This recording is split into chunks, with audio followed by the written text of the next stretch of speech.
Hi everyone, welcome to Sports Taza. Today we have with us Mervin, who also has his own YouTube channel and Instagram and Twitter as well, with the name of Mervin's Crick Quiz. Welcome, Mervin, to the show. Thank you, Shubham, for having me. This is a wonderful opportunity. Thank you so much. Awesome. So we're going to talk about the just recently concluded game between Mumbai Indians and Gujarat. To tell our viewers, it was a thriller. It always is when it comes to Gujarat, who has a habit of, chasing matches in the last over. But it wasn't to be for them today, as Daniel Sams defended 9 runs of the last over. Let's go the game by game a bit. Mervin, I'll begin with you. Rohit and Ishan finally had a decent start. What do you make of it? Do you think it was just a one off game, or do you think you can expect more such games now that Mumbai is finally getting some momentum? So yeah, I think we should expect more of this going forward because what I truly believe that in the Mumbai batting order they did not collectively fire throughout. You had Ishan Kishan, two good innings at the start of the tournament and not too many contributions below. Surya Kumar Yadav came in later on, he contributed. Then there were contributions from Tilak Verma. Then games Rohit Sharma fired. So there was not a collective team firing together on all cylinders for Mumbai Indians. And today the start which Rohit and Ishan gave together and from both ends was an amazing sight to see, not only from a Mumbai Indian fan perspective but also from an India perspective. And looking at their flow, I would really think that they would carry on the same momentum and that same flow going forward in the coming games. Definitely, for the sake of the Indian cricket team, I really hope that this continues and both of them somewhat gain their form towards the end of the IPL, and we can see more of it in the few internationals that we have planned against South Africa and West Indies going forward, because it's a very crucial time for the team. We've not fared, too well by the standards of where we should be in ICC tournaments, and I really want these uh, more experienced players to actually step up. Going back to the match and talking a little more about it. So, do you think after these two got out, was it again a collapse in the middle order, or do you think it was just Rashid who took the game away, taking two very important wickets? I mean, one of Pollard, one of Rohit, and then three very crucial catches, including that of Ishan. I mean, Mumbai lost 6 wickets, and he was involved in 5 of them. Yeah. So yes, it was a bit of a mini collapse, I would say, because at that point, I think there were about 90 Yadav got out. They had a perfect platform to get to 200, if not 190 at least. So I would definitely feel that where they finished towards the end, they were about 15-20 runs light when they actually finished. So it was a good comeback by the Gujarat bowlers. And you saw a similar pattern when Gujarat bowled as well. So Rashid did play a very big role, definitely, with on the field as well as with the ball. We also heard some of the TV commenting that how actively involved he was with a lot of field settings and a lot of his insights on the field itself. So that's another very active involvement and positive thing from Rashid's. Definitely. I think, again, a bit of middle order collapse, like you mentioned. It was a mix of both things. And at the same time, Rashid has been very impressive in all three departments through the season. I mean, he's had a bit of a faded season with the ball, not in terms of economy, but in terms of wickets. But other than that, his overall contribution can just not at all be undermined in any respect at all. One concern, however, that I want to Absolutely. talk a bit in detail is that of Pollard. Okay, 129 runs at an average of 14, just 4 wickets in 10 games. Do you think it's his It, last it, run? Like, it isn't Pollard. It doesn't Pollard, right? Because season after season for almost a decade that he's performed for Mumbai Indians, I think um, uh, of the social 18 was also one of a bad season for Pollard, but this season has that up. We've rarely seen Pollard Yeah, at the level that he has operated. Having said that, in Pollard, one thing which we need to keep in mind: the previous Mumbai Indian batting Pollard used to come to bat while chasing. They required in the range to 14 runs and over, and Pollard used to do the job for them. Either finish the game, get them to a position where they are very close to finish the game in the past. With the current right. crop and with the current let's say inconsistent top half of the batting, when Pollard comes in, he comes in at a rate where 18 runs and over, and he has to go from the word go, and he has been doing it season and season. Platform itself has not been that strong like the way it used to be before. Pollard hasn't quite delivered like we all are used to from him. So yeah, so two factors we need to also keep in mind that yeah, he might be off his prime. Plus, at the moment, the kind of been given to him in the past with the previous Mumbai Indians batting units versus what's happened now with their current form. Look, while I totally agree with you with the fact that he does not have that kind of middle order and the kind of support he used to have, do you think it's also a bit of a miss on Mumbai Indians strategy because they can always play Tim David ahead of him? Today when Pollard was actually sent ahead of Tim David, I was personally surprised because he's not really having a good season at all.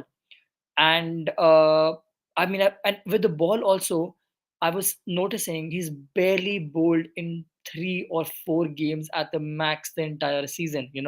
That one odd good game he had was Lucknow when in the last over he ended up picking 2 wickets. But yeah, I mean, apart from that, if you're not making him bowl either, why shouldn't you go with Deval Brevis, who gave them such good short stints in the middle? I mean, Yeah, that will so be a there has more been effective. correct. So there Yeah, have been some a go bit on. of baffling strategy also from, as you said, Yeah, with Mumbai Indians. Like the clear example which you stated of today, Pollard comes in and then Tim David back. It's there have been cases like this. Pollard used to be a consistent two-over bowler for them. He used to be part of that bowler who fills that fifth bowler slot. 2 to 3 overs was something which he was consistently filling in the previous seasons. Now with the current balance of their team and the number of options that they have tended to very rarely use him as a bowling option. But then with the bat, definitely they need to be more flexible in situations, a bit more pragmatically rather than sticking to a specific plan A. Because if, as I mentioned, if he is always slated to come in at a point where it is a point of no return or almost a point of no return, Pollard can't work miracles every time. He has done in the past. He has scored some unbelievable 83 of 30 sort of an innings with CSK last year at Firosha Kotla, something like that. But that you can't, those are innings once or twice in a season. You can't expect Pollard to do that. And Mumbai Indians think tank strategy hasn't been on the top of their mark within that they find themselves. I agree. And also, I mean, like even me, I was reading again on Twitter itself. People are also complaining about his overall intent because earlier he would try more, but you see him play a lot of defensive shots. And with any ball that's coming into him from a spinner, like an off spinner, he's had a major amount of trouble, playing those balls away. Like we saw with Rashid today, deceived him 3 times with different variations, and on the fourth one, with just a bit of spin, he had his off stump. So I mean, this is a concern, and I mean, I don't know how long will Mumbai. He's been a legend for them. He's been instrumental in getting them the number of titles they've had, but I don't know for how long can this, go until, and when would potentially be the right time for him to also hang his boots in the IPL. Moving on to Gujarat's inning, where for me it was like a major collapse. Saha and Gill put up a fantastic show, and they put up 106-run partnership, and both of them got to their 50s. But Mervin, a question to you: do you think now finally somewhere Gujarat's batting is getting exposed because we saw it in last game and we saw it today as well.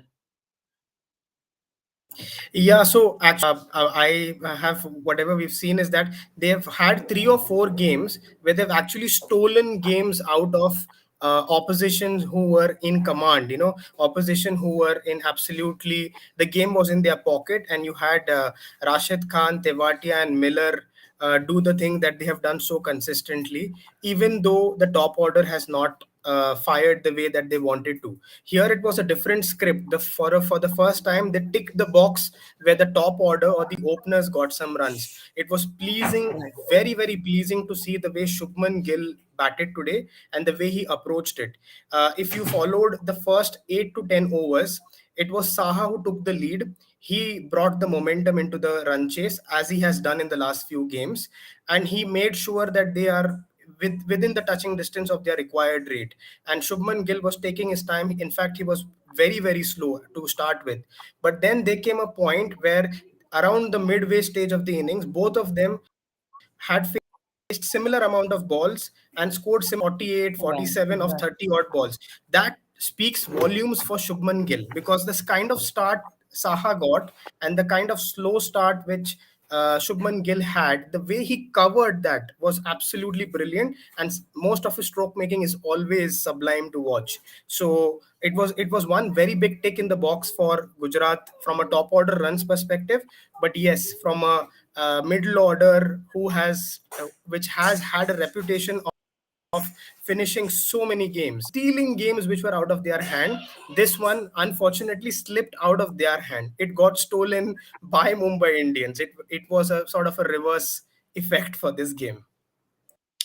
Definitely. And I mean, Gujarat fans would be hoping that, this is not a start of a collapse in their season because they had the momentum on their side.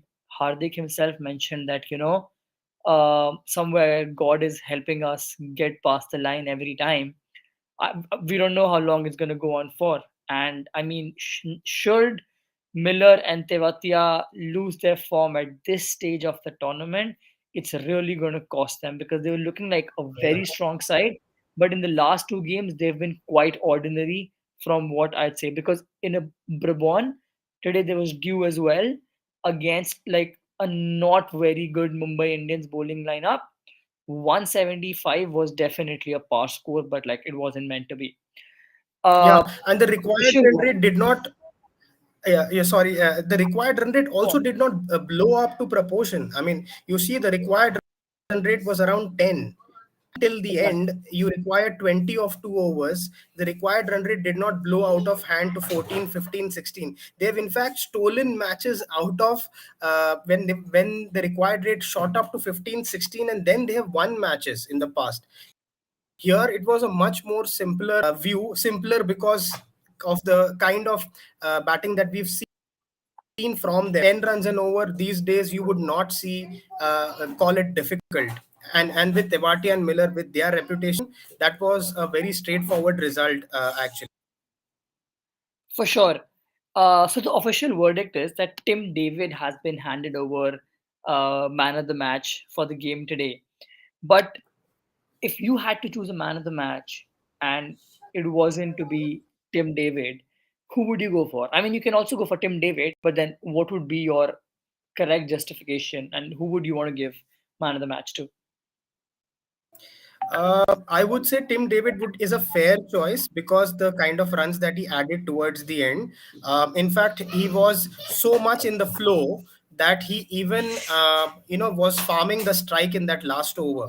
In the 20th over, he denied few singles to Murugan Ashwin because knowing that when he faces, there won't be much of a impact that he would do. So he actually played out 2 3 dot balls there, and then couple of sixes also. So he made sure that he got those runs. So his runs towards the end would have been crucial, given the context that Tewatia, Miller, and Rashid and company did not overhaul the target this time round. But if the result would have been the other way round, this definitely should have been Rashid Khan as a man of the match, to be able to restrict to 170 odd, as you mentioned, with due, and with being 97 for one at 11 over stage. It's a recipe and a platform set for a 190 200 200. total. Yeah, So for it sure. had to be Rashid Khan, if only the result would have been flipped the other way around.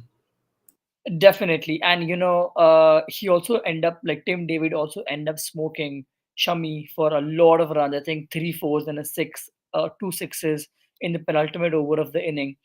But there was one name that you took who was actually the man of the match for Sports Taza, and that's our panel who we decided that we thought would be the man of the match is actually a bowler from Mumbai, Murugan Ashwin. Because, like you said, on a pitch like this with dew, if you are 100, if you are 111 overs, you're set for a 190.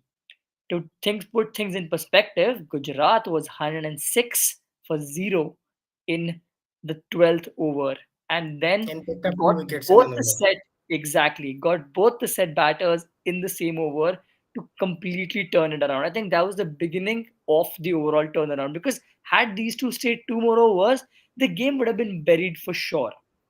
And Yeah, so that's why Murugan Ashwin is our man of the match. But thank you yeah, so much, Mervin, for joining us. It was great chatting with you. We hope to be talking with you again. Thanks to our sure. viewers for joining in and supporting us. Until then, good night, and we'll be back with the double header tomorrow. And good night, and Thank you. have a great evening ahead, everyone. Thank you for having me. Have a good night. Bye bye. Bye